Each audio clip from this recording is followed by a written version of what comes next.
कि मैं उस प्रदेश संगठन को संबोधित कर रही हूं जो 1.5 दशक तक मेरी कर्मभूमि रही। सौभाग्य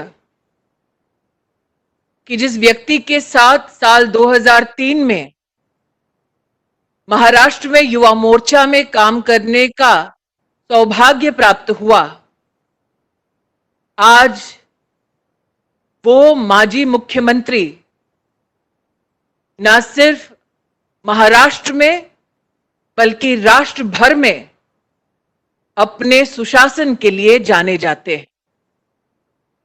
ऐसे देवेंद्र फडणवीस जी को आज इस कार्यक्रम में जुड़े हमारे प्रदेश अध्यक्ष जी को, साथ ही पूर्व मुख्यमंत्री नारायण राणे जी को, मंच पर विराजमान एवं आज वर्चुअली हमसे जुड़े सभी सांसदों को, सभी विधायकों को, सभी जनप्रतिनिधियों के साथ साथ संगठन के पदाधिकारी और विशेषतः संगठन के ऊर्जावान कार्यकर्ताओं को राष्ट्र की राजधानी से मैं नमन करती हूं, आप सबका अभिनंदन करती हूं।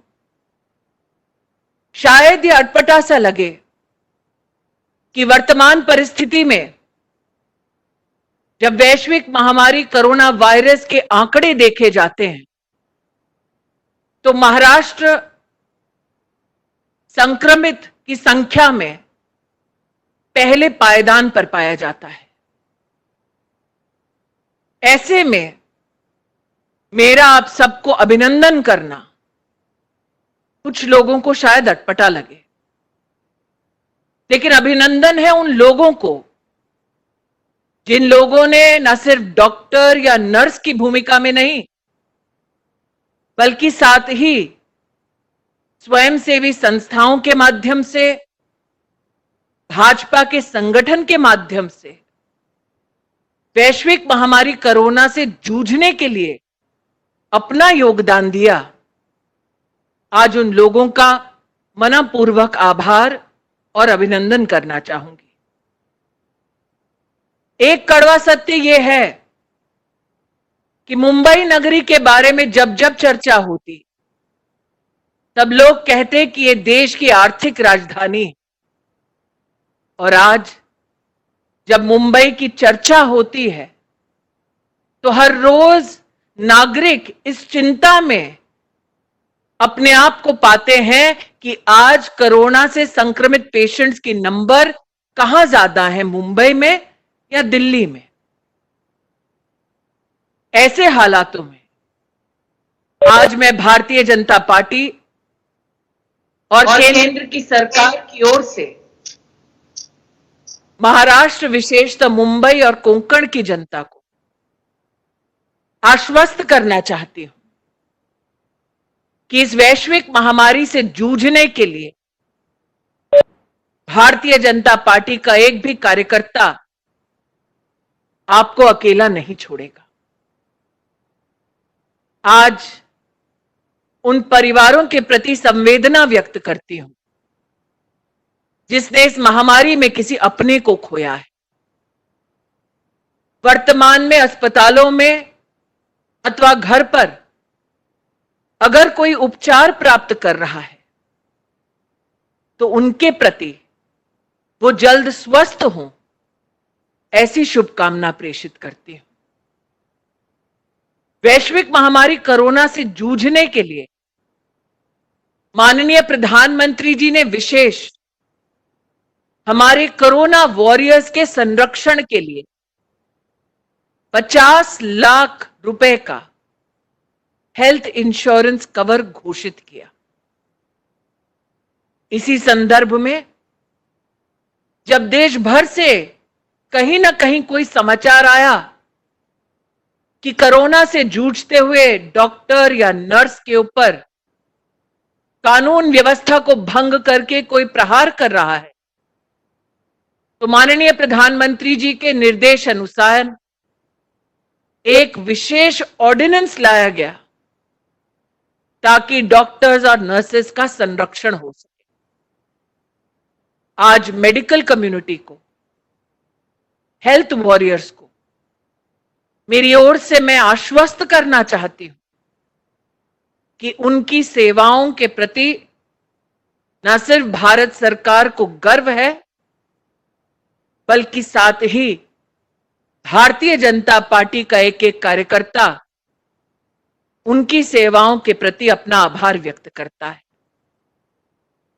एक तरफ प्रधानमंत्री जी का नेतृत्व, जो कानून का इस्तेमाल करते हैं ताकि प्रजा संरक्षित रहे, और दूसरी ओर दुर्भाग्यवश एक ऐसा समाचार आता है मुंबई से कि अगर मुंबई का नागरिक सोशल मीडिया के माध्यम से कोरोना वायरस की व्यवस्थाओं को लेकर अगर कोई प्रश्न उठाता है तो वहां पर प्रशासन नकेल को कसते हुए यह कहता है कि सोशल मीडिया पर व्यवस्थाओं पर प्रश्न चिन्ह लगाने वालों पर, प्रदेश की सरकार का खंडन करने वाले नागरिकों पर वहां का प्रशासन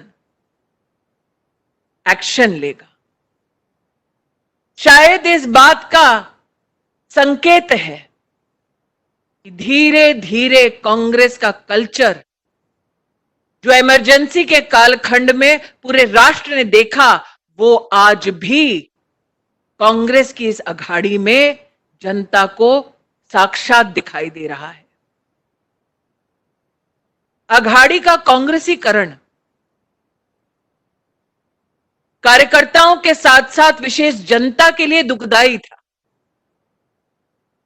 क्योंकि जब चुनाव की घोषणा हुई थी तब भारतीय जनता पार्टी ने अपने सहयोगी दल के साथ यह घोषणा की थी कि कांग्रेस के भ्रष्टाचार को हम जड़ से मिटा देंगे।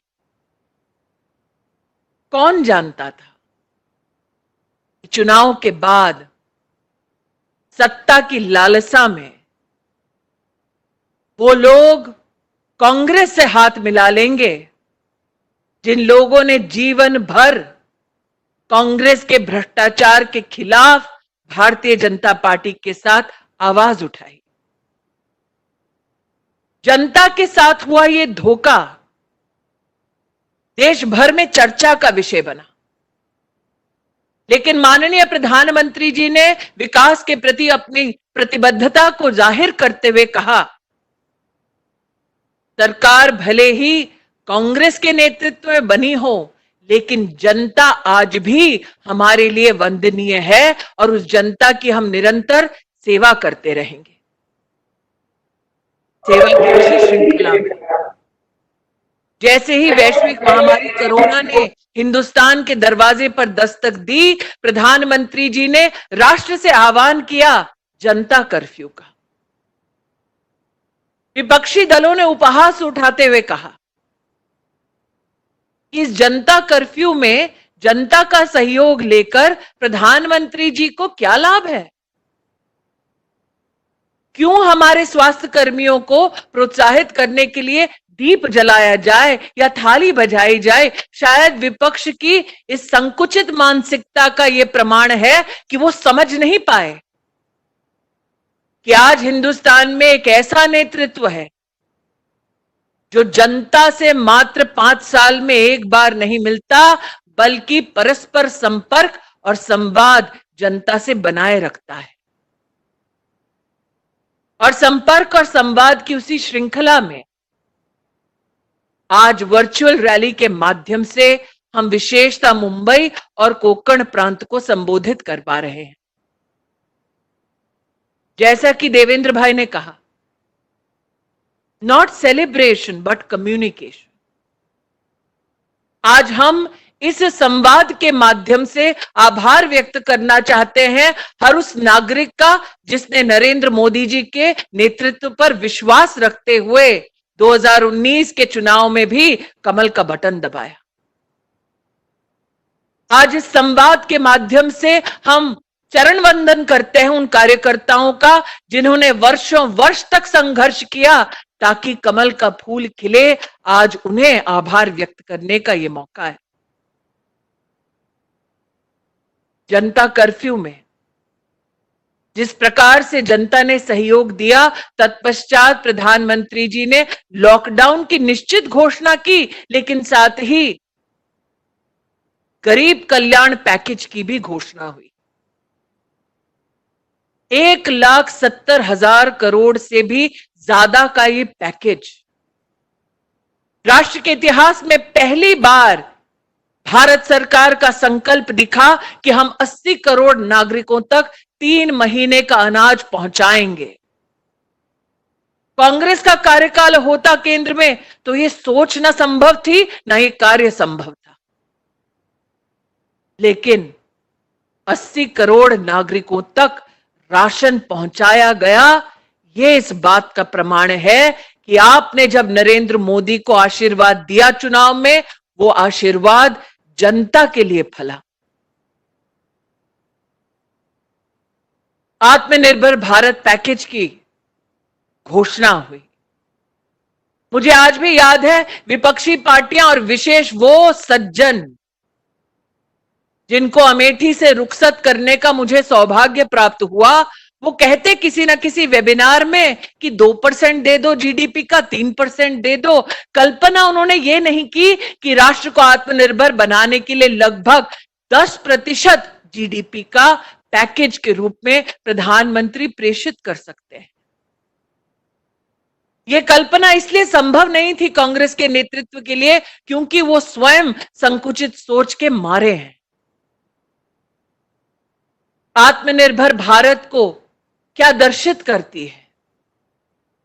आज देवेंद्र भाई ने कहा कि कॉटन के संदर्भ में कैसे हमारे किसानों की मदद करने के लिए प्रदेश सरकार को पूर्ण रूप से सहायता देने के लिए भारत सरकार तत्पर थी। देश दुनिया लोहा मानती है कि लॉकडाउन से पहले हिंदुस्तान में एक भी पीपीई सूट नहीं बनता था। मतलब 70 साल में कांग्रेस के ये दिग्गज नेता एक पीपीई सूट तक हिंदुस्तान में नहीं बनवा पाए। वो सूट जो आज हेल्थ प्रोफेशनल्स का संरक्षण करता है, वो बना हिंदुस्तान में मेक इन इंडिया का सबसे उज्जवल उदाहरण बना मात्र 2 महीने की अवधि में। आज हिंदुस्तान विश्व का 2nd लार्जेस्ट मैन्युफैक्चरर है पीपीई सूट्स का। इसका मतलब जब मुसीबत ने दस्तक दिया, तब नरेंद्र मोदी के नेतृत्व में जनता जनार्दन ने सरकारी व्यवस्थाओं के साथ समन्वय के माध्यम से वो कर दिखाया जो कांग्रेस के नेतृत्व में 70 साल में नहीं हुआ। इसलिए आज जब आत्मनिर्भर भारत का माननीय प्रधानमंत्री जी आह्वान करते हैं, तो उसके पीछे ये ठोस उदाहरण है जो हम जनता के सम्मुख प्रस्तुत कर पाए हैं।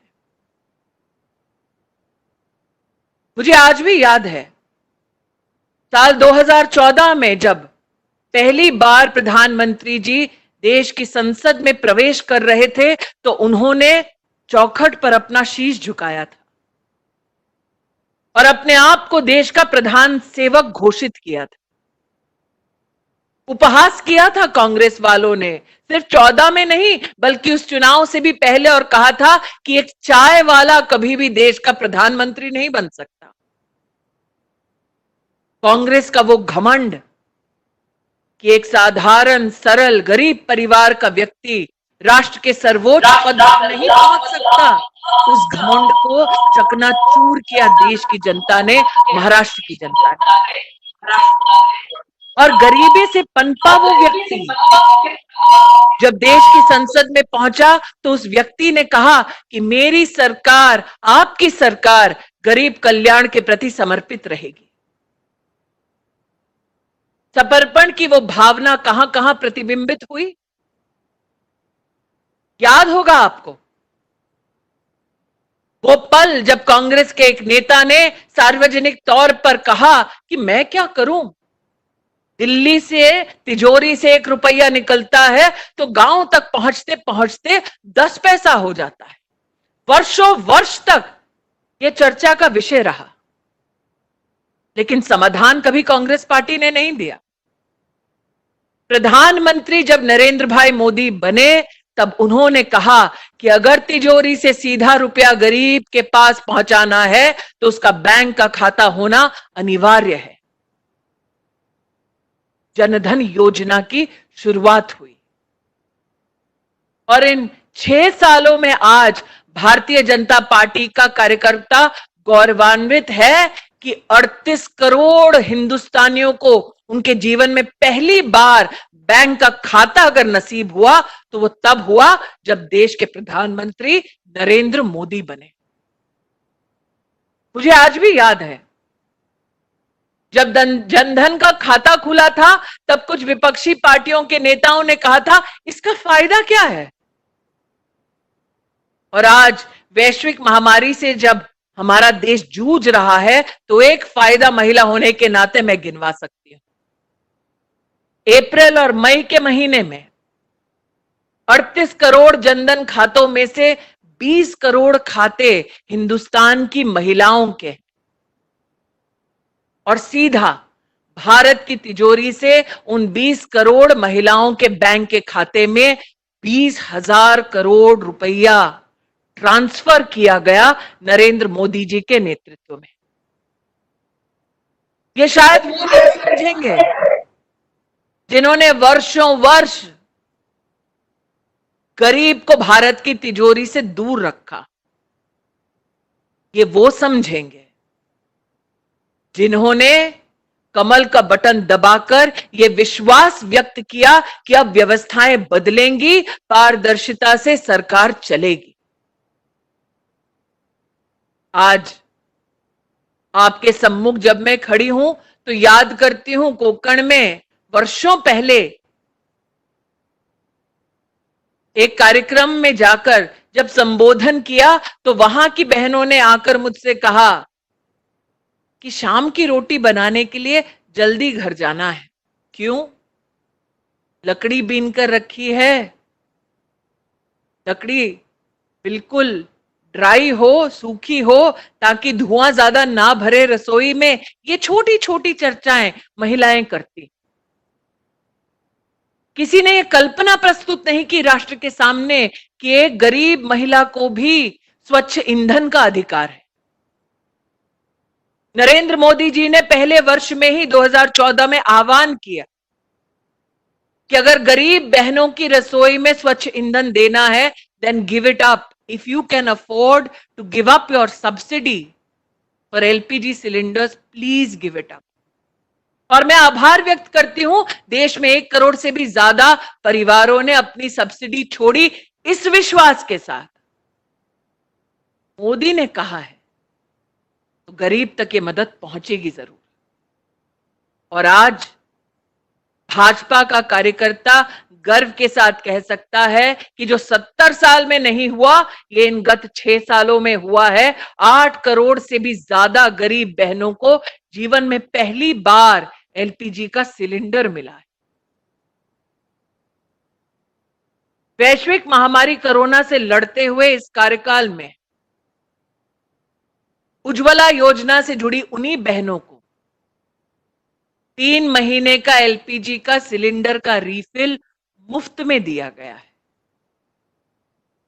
और आज जब कोई उपलब्धियां गिनवाता है सरकार की अथवा जब कोई चर्चा करता है, कम से कम इस बात का आशीर्वाद निश्चित रूप से देता है कि गरीब परिवार की माताओं बहनों ने कभी कल्पना नहीं की थी कि स्वच्छ ईंधन मिलेगा, लेकिन फिर भी मोदी जी ने उनकी चिंता करते हुए उज्ज्वला योजना की शुरुआत की।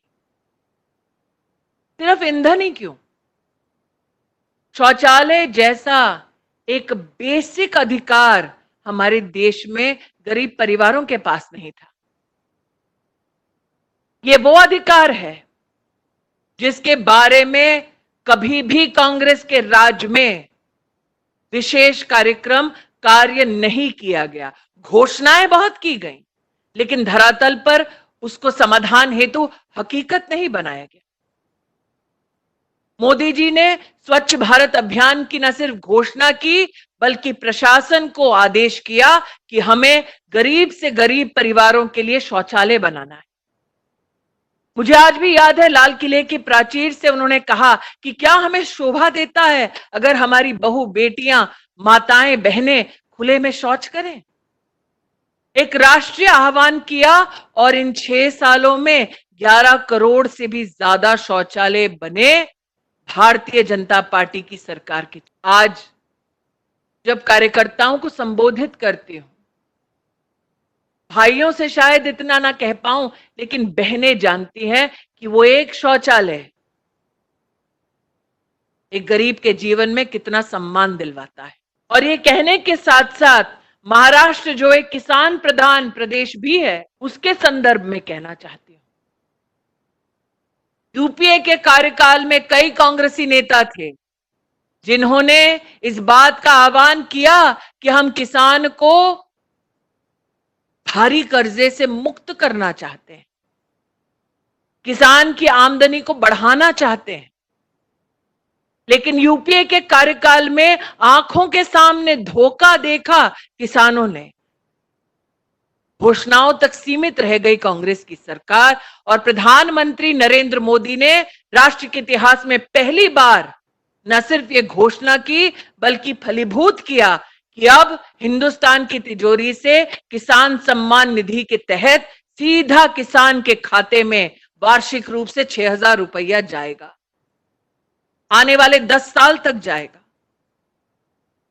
आज कार्यकर्ताओं से कहते हुए मुझे आनंद है कि न सिर्फ मई 2020 तक 9 करोड़ 50 लाख किसानों को 71,000 करोड़ रुपया दिया गया, साथ ही विशेष गरीब कल्याण पैकेज के तहत 16,000 करोड़ रुपया देश के किसानों को दिया गया ताकि वो अपने परिवार का, अपनी खेती का संरक्षण कर सके। आज देवेंद्र जी ने कोंकण में निसर्ग के संदर्भ में अपनी वेदना को व्यक्त किया। रायगढ़, सिंधुदुर्ग, रत्नागिरी, देवेंद्र जी आपका भाषण सुनते ही मन विचलित हो चुका, क्योंकि ये वो कोंकण है जिसने स्वतंत्रता संग्राम में राष्ट्र को बलिदान हेतु रोशन किया था। और आज इसी कोंकण में नागरिक हमारा बिजली के लिए जूझ रहा है। चक्रवात के समय और उसके बाद कोंकण का नागरिक किसी बस की शेल्टर के नीचे अपने आप को बचाने का प्रयास कर रहा है। इससे बड़ा दुर्भाग्य हमारा नहीं हो सकता। आज मैं कोंकण प्रांत के नागरिकों को आश्वस्त करना चाहती हूं कि भले ही देवेंद्र जी माजी मुख्यमंत्री हैं, भले ही नारायण राणे जी पूर्व मुख्यमंत्री हैं, लेकिन भारतीय जनता पार्टी का संस्कार ये कि भले ही आघाड़ी की सरकार कोई काम ना करे, हमारा नेतृत्व, हमारे कार्यकर्ता आपके साथ कंधे से कंधा मिलाकर इस परिस्थिति में काम करेंगे। कोंकण का नागरिक, महाराष्ट्र का नागरिक ब्लू इकोनॉमी के बारे में बहुत ही प्रोत्साहित किया जाता है। आज उनके लिए मेरा एक निवेदन है। माननीय प्रधानमंत्री जी ने विशेष रूप से 1 लाख करोड़ के एग्री इंफ्रा प्रोजेक्ट्स की घोषणा की, जिसके अंतर्गत प्रधानमंत्री मत्स्य संपदा योजना के लिए 20,000 करोड़ का आवंटन किया गया है। साथ ही एक्वाकल्चर के लिए 11,000 करोड़ का आवंटन किया गया है और 9,000 करोड़ विशेष कोल्ड चेन के लिए और फिशिंग हार्बर के लिए घोषित हुआ है। मेरा पूरा विश्वास है कि कोंकण प्रांत के हमारे कार्यकर्ता, महाराष्ट्र के हमारे कार्यकर्ता प्रधानमंत्री जी के ब्लू इकोनॉमी के इस पैकेज की जानकारी निश्चित रूप से हमारी फिशिंग कम्युनिटी को देंगे। आज जब महाराष्ट्र की बात करती हूं तो एक वक्त वो था जिसे याद करती हूं जब महाराष्ट्र देश का मैन्युफैक्चरिंग इंजन कहलाया जाता था। आज की परिस्थिति में विशेषतः लघु उद्योग को प्रोत्साहित करने के लिए प्रधानमंत्री जी ने जो 20 लाख करोड़ का पैकेज घोषित किया, उसमें से 3 लाख करोड़ रुपया विशेष कोलैटरल फ्री लोन एमएसएमई के लिए घोषित किया गया। हमारे लिए गर्व की बात है कि सूक्ष्म और लघु उद्योग के जो मंत्री हैं वो स्वयं महाराष्ट्र के एक वरिष्ठ नेता आदरणीय नितिन गडकरी जी हैं। और एक कार्यकर्ता होने के नाते मेरा ये पूर्ण विश्वास है कि नितिन जी के नेतृत्व में, प्रधानमंत्री जी के आशीर्वाद से न सिर्फ राष्ट्र भर में एमएसएमई प्रगति करेगा, बल्कि विशेष महाराष्ट्र में भी एमएसएमई को बल मिलेगा। मैंने इस बात का संज्ञान लिया है कि आज हमारी वर्चुअल इस रैली में आदरणीय रेल मंत्री पीयूष भाई गोयल भी सम्मिलित हैं। मुझे आज भी याद है वो मंजर जब पीयूष गोयल जी भारत सरकार के प्रति बार बार महाराष्ट्र सरकार से निवेदन करते कि अगर कोई भी प्रवासी मजदूर है जो अपने प्रदेशों में लौटना चाहता है तो भारत सरकार, भारतीय रेल उनकी व्यवस्थाओं को करने के लिए सुदृढ़ प्रयास कर रही है। 2-3 दिन तक महाराष्ट्र की सरकार इस कश्मकश में रही कि राजनीति कैसे हो। लेकिन एक कार्यकर्ता होने के नाते आज महाराष्ट्र भारतीय जनता पार्टी प्रदेश का कार्यकर्ता इस बात का संतोष कर सकता है कि पीयूष गोयल जी के नेतृत्व में, मोदी जी के आशीर्वाद से, अमित शाह जी के सहयोग से 60 लाख से भी ज्यादा हमारे प्रवासी मजदूर 4000 से भी ज्यादा श्रमिक ट्रेनों के माध्यम से अपने घरों में लौटे हैं। मोदी जी के आशीर्वाद से इसका 80% खर्चा, 85% खर्चा भारत सरकार ने व्यय किया है। ये बातें कहना आज इसलिए जरूरी है क्योंकि कहीं ना कहीं प्रदेश में एक भ्रम की स्थिति को बनाया जा रहा है और भ्रम की स्थिति को बनाने के पीछे कारण मात्र एक, हम काम करेंगे नहीं, लेकिन अगर भाजपा काम करेगी तो उन्हें करने देंगे नहीं। और इसीलिए आज मैंने कहा अगर कोई भी प्रवासी कांग्रेस कल्चर पूर्ण रूप से लिप्त कर चुका है उन लोगों को जो आज सरकार चला रही है। और ये कांग्रेस कल्चर है क्या? जब जब राष्ट्र को चुनौती का सामना करना पड़ता है तब तब ये कांग्रेस कल्चर विवश होता है कि राष्ट्र की क्षमता पर प्रश्न चिन्ह लगाए। और प्रश्न चिन्ह लगाते हैं कौन? वो जिन्होंने 50 साल की उम्र में एक नौकरी अपने दम पर नहीं। ये वो सज्जन जो सब प्रश्न करते हैं भारत की सेना से जब एयर स्ट्राइक होता है पाकिस्तान। ये वो सज्जन है जो हिंदुस्तान की सेना से प्रमाण मांगते हैं कि दुश्मन को कैसे आपने हराया अथवा दुश्मन पर आपने कैसे प्रहार किया।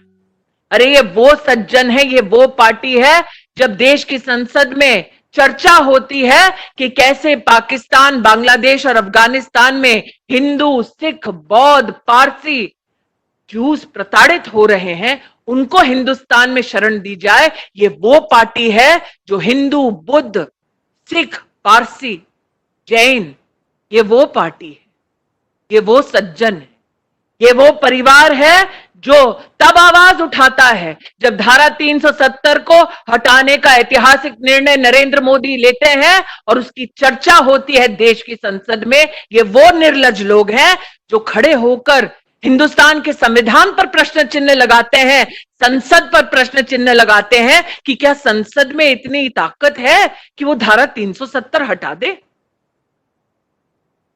आज जब दीप प्रज्वलित हुआ, सामने निश्चित रूप से श्यामा प्रसाद मुखर्जी जी का चित्र रहा होगा। मां भारती की आप सब वंदना करके ही इस कार्यक्रम को शुरू कर पाए। वर्षों वर्ष भाजपा के कार्यकर्ताओं ने कहा, जहां हुए बलिदान मुखर्जी, वो कश्मीर हमारा है।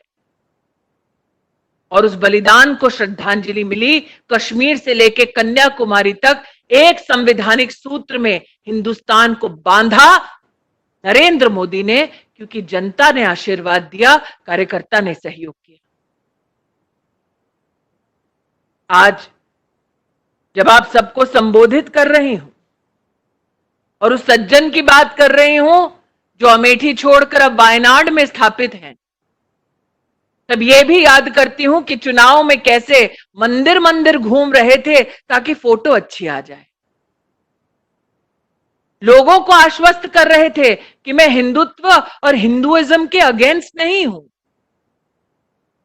वो आस्था जो सिर्फ 5 साल में एक बार प्रकट होती है जब चुनाव आता है, उस आस्था के चलते लोगों को भ्रमित कर रहे थे। लेकिन साथ ही उनके सहयोगी मजाक करते थे कि कहते हो भाजपाइयों कि मंदिर वही बनाएंगे लेकिन तारीख नहीं बताएंगे।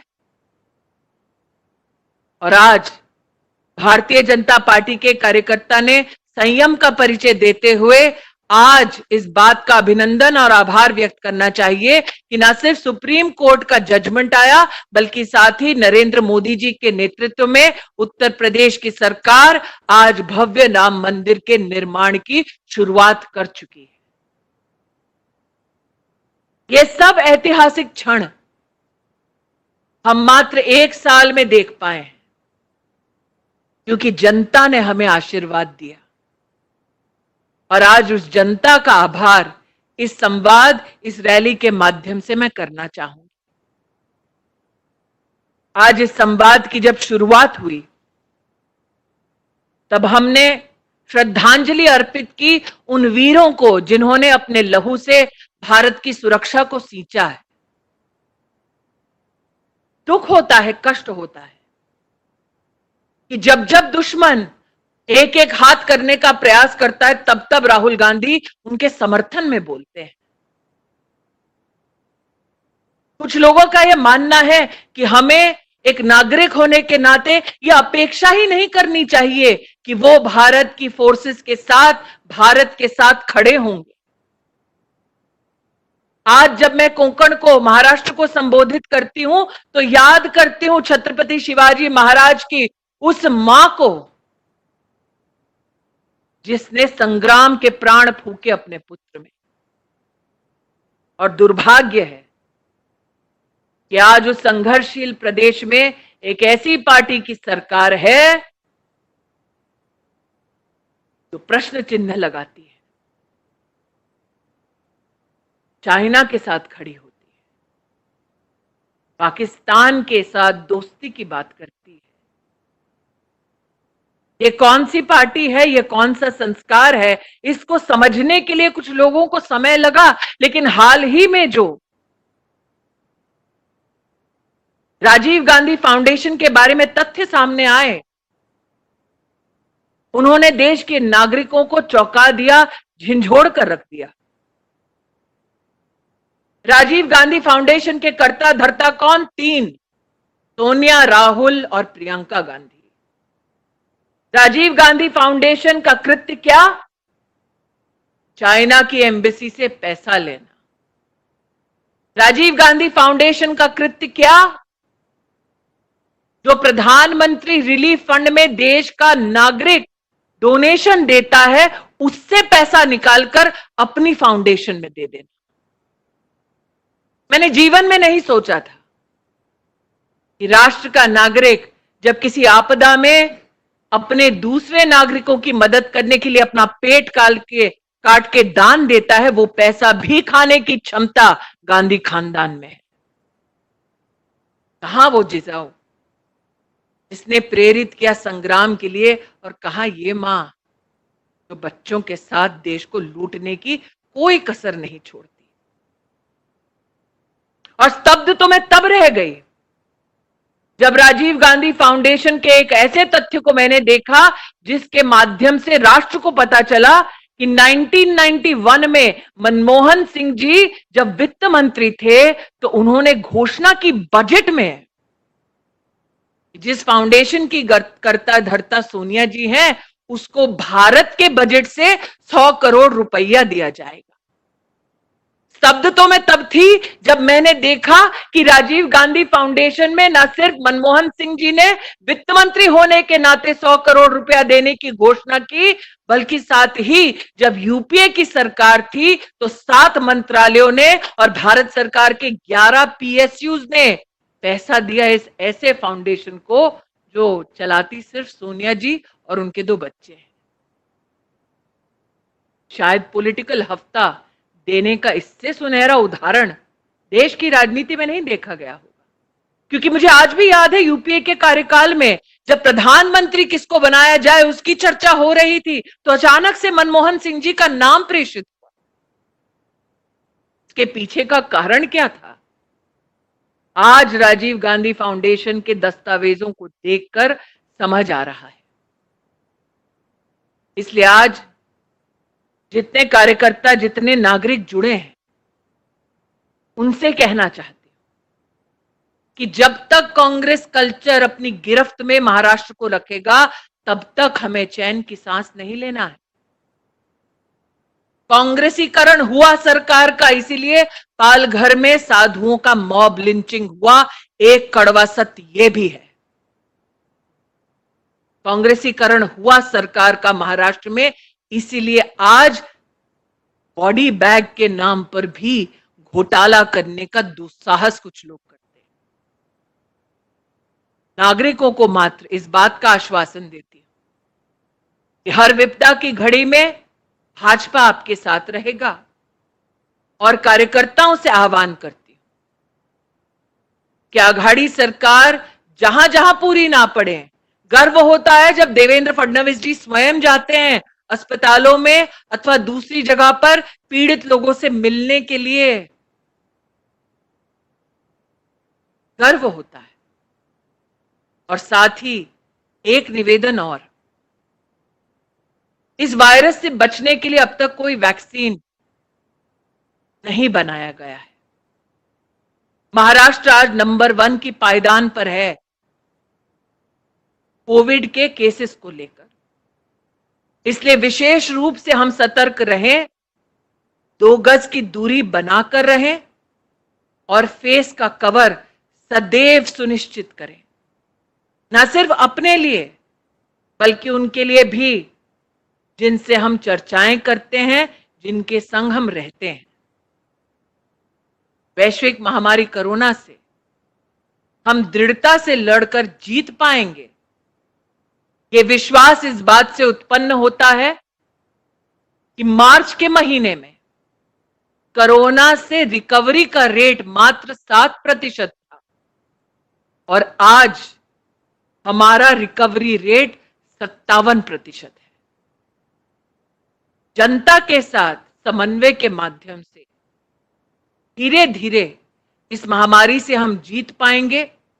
आज इसी विश्वास को व्यक्त करते हुए भाजपा महाराष्ट्र प्रदेश के सभी वरिष्ठों को, जिनके संगठन संस्कार की वजह से आज मैं यहां खड़ी हूं, उनको अपनी ओर से आभार व्यक्त करती हूं। रैली के प्रमुख बावनकुले जी को भी, साथ में कोटेचा जी को, सरोज पांडे जी को, पूनम महाजन जी को, विनोद तावड़े जी को, सुनील करजतकर जी को, सभी लोगों को आज इस सफल आयोजन के लिए बहुत बहुत अभिनंदन देती हूं। जय हिंद, जय महाराष्ट्र।